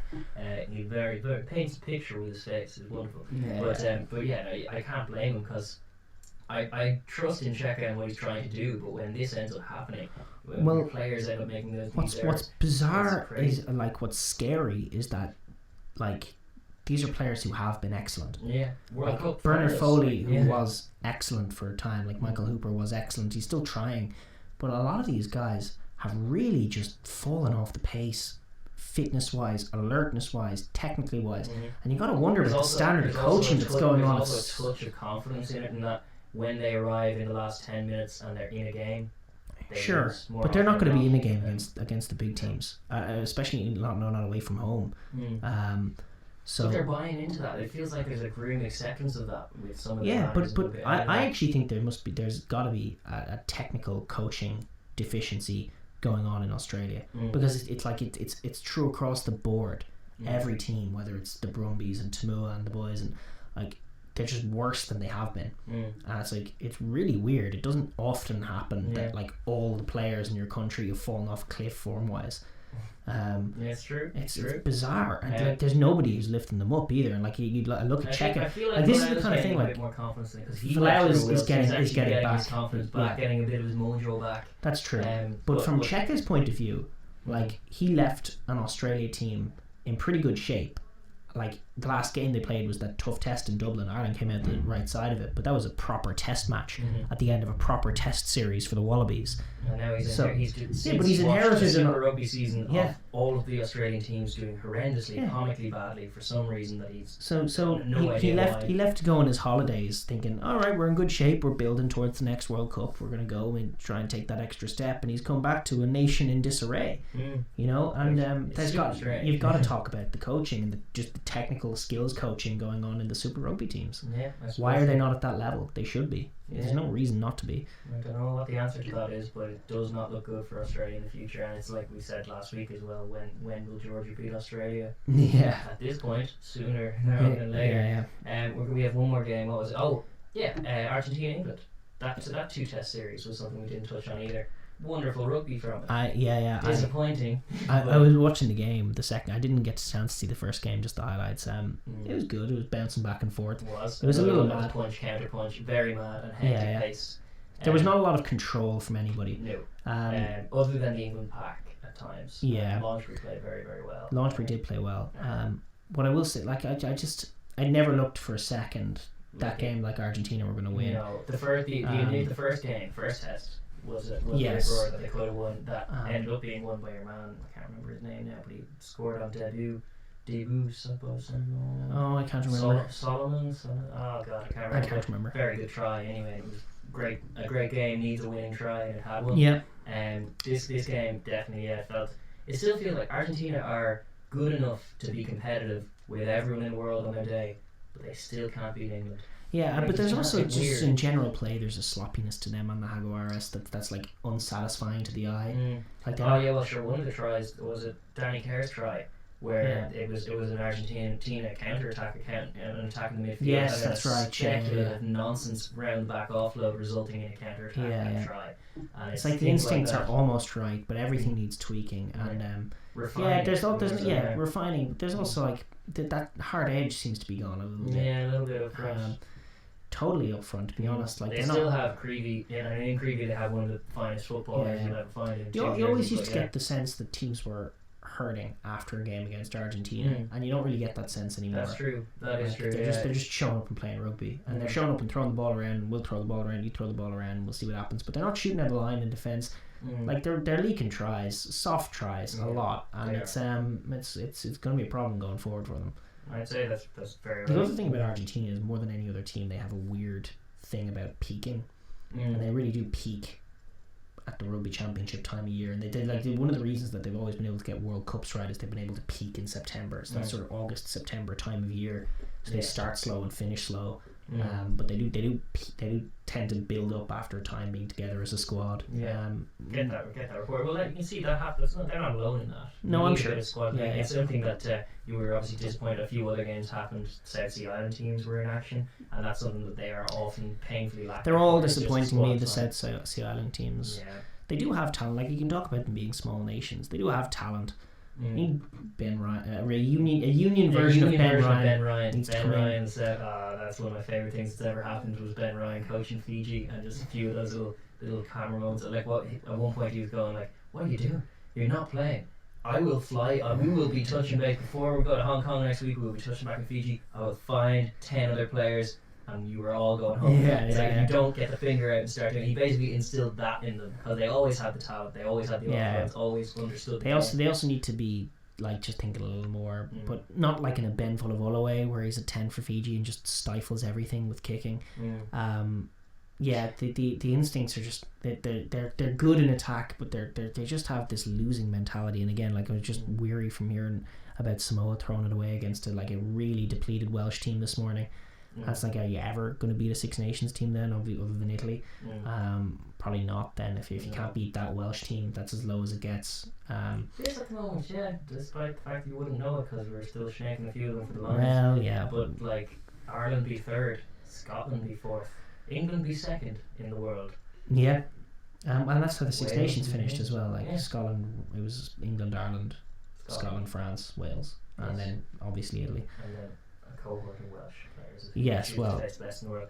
That's an old argument, but we're going to tether it back and forth. But like the point I'm making is like those South Sea Island teams really are none of them are in the right place, and like they're in deep danger now of being passed out into irrelevance. Obviously, New Zealand and the cultural bonds there will never allow that to happen, and they're always going to be rugby fans in those countries. But the national teams in 15s, they're just not technical enough anywhere. In anything that they do, it's sloppy in defence. It's sloppy just in the exchanges.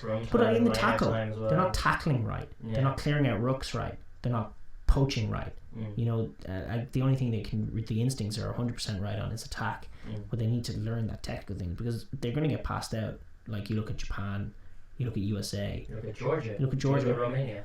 Georgia, Romania having a great season obviously as well. Having a great Americas tour. Like actually, that was one thing we're going to preview. Georgia are going down to Argentina now. To play them, and if they win, they have completed 3 wins on the A win is a huge ask. What I will say is that this is a pivotal test for Georgia. Georgia have proven themselves to be a cut above most of the tier 2 nations, if not all of the tier 2 nations, especially with Japan's sort of dip off. Georgia-Japan is still a good game, but I think outside of that, Georgia would fancy themselves to beat just about every tier 2 nation. The question is, what's the gap then between them and tier 1 nations? And in Argentina at this time of year after 2 tough runouts, probably expecting an easy ride. That's a chance. That's a chance to put a fight up. And every minute, how this game goes matters in a huge way to Georgia's case. When does the dam break? Is it going to be like one of those old school Italy games where it's 6-all at half time, 6 nations, and then eventually after the 60-minute mark, that's when the tries start coming? But every minute that game is competitive is an extra argument for Georgia in the Six Nations. So Georgia need to put up, like they've just had 2 great weeks, they need to put on a real fight now. They've obviously done what they came to do to the Americas tour, to win 2 or 3 games. Like that was necessary, especially after losing to Romania. Necessary for them to do that. They've done that. They've gone away from home. They've proven they can tour. Now in this game, if they lose it by 50 or 60, that's a blow. It's a blow to their chances. It's a blow to their ambitions. It might even set them back a year. So maybe it matters. It's a huge game for them, and let's see. It's also a very interesting from a rugby point of view. Stylistically, we have that matchup. Like, I love the attritional side. The scrums will be fun. Scrums will be fun. You know? Yeah. And it's just whether they I fear they will be caught out wide. The pace of the Argentina attack will shock them, and the width will shock them. Yeah. And just the sun beating down on them, the movement, like they obviously just faced Canada, who do want to try and play that way as well, but not at that level. Caliber, this will be a different test.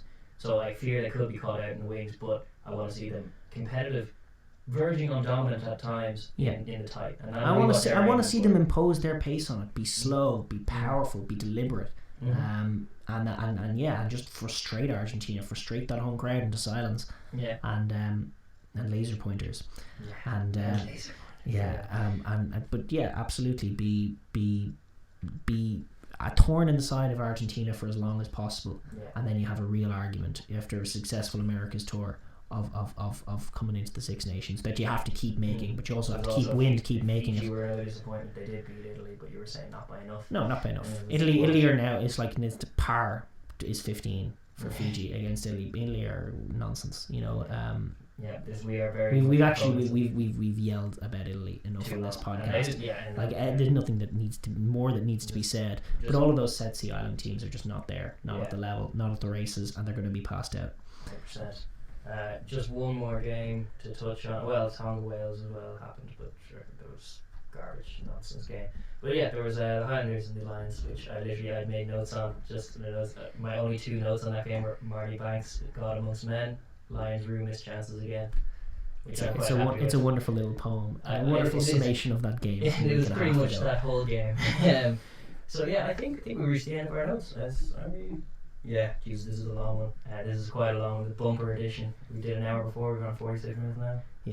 Maybe probably 5 minutes at the start that wouldn't count. Maybe. But okay, so it's over an hour and a half. We're going to wrap up, and we're going to get this bad boy out. I'm sure you've noticed it's gone from light to dark out while we've been talking as well, and tomorrow's the game, so we're going to try and get this all edited and get some sleep and upload it, and then you'll see it, and we'll be probably right about the Lions, but if we're wrong, all the Welsh fans can come out of the closets and slag us off. We'll get a whole host of new comments on the video from Welsh boys going, but look, we'll see, but we're buzzing for it anyway, and let the festivities begin, obviously, because it's test series time, so buzzing. And only one more week apart from the series is starting. Lions New Zealand is starting, but the summer tours wrap up this week.